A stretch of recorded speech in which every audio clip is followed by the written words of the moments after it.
দর্শক, দুই তিনটি খবর আমরা আগের দিন থেকে আপনাদেরকে ধারণা দিয়েছি, পরে জানিয়েছি যে বিএনপি তাদের নির্বাচনের যে চিন্তাভাবনা ছিল, জাতীয় নির্বাচনের আস্তে আস্তে এই নির্বাচন চিন্তাভাবনা তারা এগিয়ে এনেছে এবং কেন এগিয়ে এনেছে সেটিও আমরা জানিয়েছি। আবারও কথা বলবো।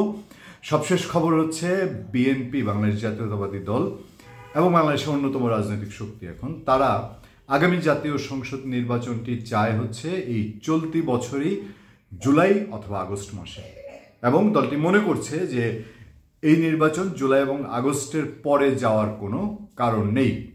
খবরগুলো হচ্ছে এরকম। বিএনপি মহাসচিব মির্জা ফখরুল ইসলাম আলমগীর তিনি প্রেস কনফারেন্স করেছেন। সেই প্রেস কনফারেন্সে তাদের দলের অন্যতম নীতি নির্ধারণী যে ফোরাম, জাতীয় স্থায়ী কমিটি, সোমবারে সেই জাতীয় স্থায়ী কমিটির মিটিংয়ের রেফারেন্স ধরে তিনি বলেছেন যে তারা এসব নিয়ে বিস্তর আলোচনা করেছেন এবং সিদ্ধান্তে পৌঁছেছেন যে নির্বাচন জুন জুলাইয়ের পরে যাওয়ার কোনো কারণ নেই।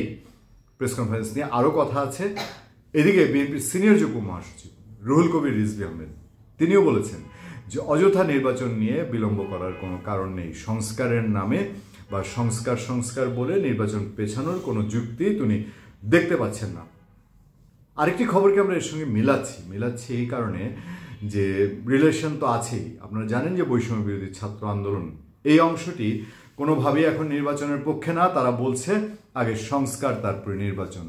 সংস্কার এবং নির্বাচন একটি কন্ট্রাডিক্টরি জায়গায় যাচ্ছে এবং এই যেদিন আমি কথা বলছি মঙ্গলবার 14 জানুয়ারি 2025, সেই দিনও বৈষম্য বিরোধী ছাত্র আন্দোলনের আহ্বায়ক হাসনাত আবদুল্লাহ তিনি বলেছেন আগামীতে যারা ক্ষমতায় যাবে তারা যদি বাড়াবাড়ি করে বা অন্য কোনো ধরনের কাজ করে তাহলে তাদের পরিণতিও আওয়ামী লীগ সরকারের মতো হবে। মির্জা ফখরুল ইসলাম আলমগীর তিনি প্রেস কনফারেন্স করেছেন বিএনপি চেয়ারপারসন বেগম খালেদা জিয়ার গুলশান অফিসে। তিনি নির্বাচন নিয়ে যেমন বলেছেন, তিনি বলছেন যে নির্বাচন কমিশন ভোটার তালিকা হালনাগাদ করার যে কাজে হাত দিয়েছে সেটি 1 মাসের মধ্যে কমপ্লিট করা সম্ভব। নির্বাচন কমিশন, আমি একটু বলে রাখি, এর আগে প্ল্যান করেছিল তারা এবছর 2025-এর মার্চ থেকে 2026-এর মার্চ পর্যন্ত ঘরে ঘরে গিয়ে ভোটার তালিকা হালনাগাদ করবে। বাট এরপরে এই ডিসিশন চেঞ্জ করে নির্বাচন কমিশন তারা এই 20 জানুয়ারি থেকে মাসখানেকের মধ্যেই ভোটার তালিকা হালনাগাদ করার উদ্যোগ নিয়েছে।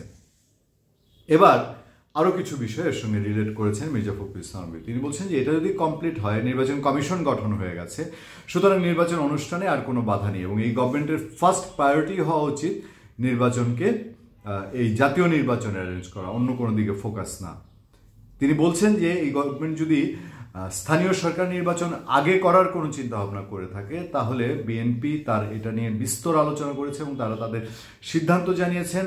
তারা সিদ্ধান্তে পৌঁছেছেন যে কোনোভাবেই জাতীয় নির্বাচনের আগে স্থানীয় সরকার নির্বাচন মেনে নেওয়া যায় না। স্থানীয় সরকার নির্বাচন হতে পারে না, মানে ইউনিয়ন নির্বাচন, পৌরসভা নির্বাচন, সেগুলো। এই জায়গাটা এসে তার আরও করা যুক্তি হলো যে এইসব যদি নির্বাচন করা হয় তাহলে জাতীয় নির্বাচন থেকে ফোকাস সরে যাবে। মানুষের ফোকাসটা হচ্ছে এখন জাতীয় নির্বাচনের দিকে।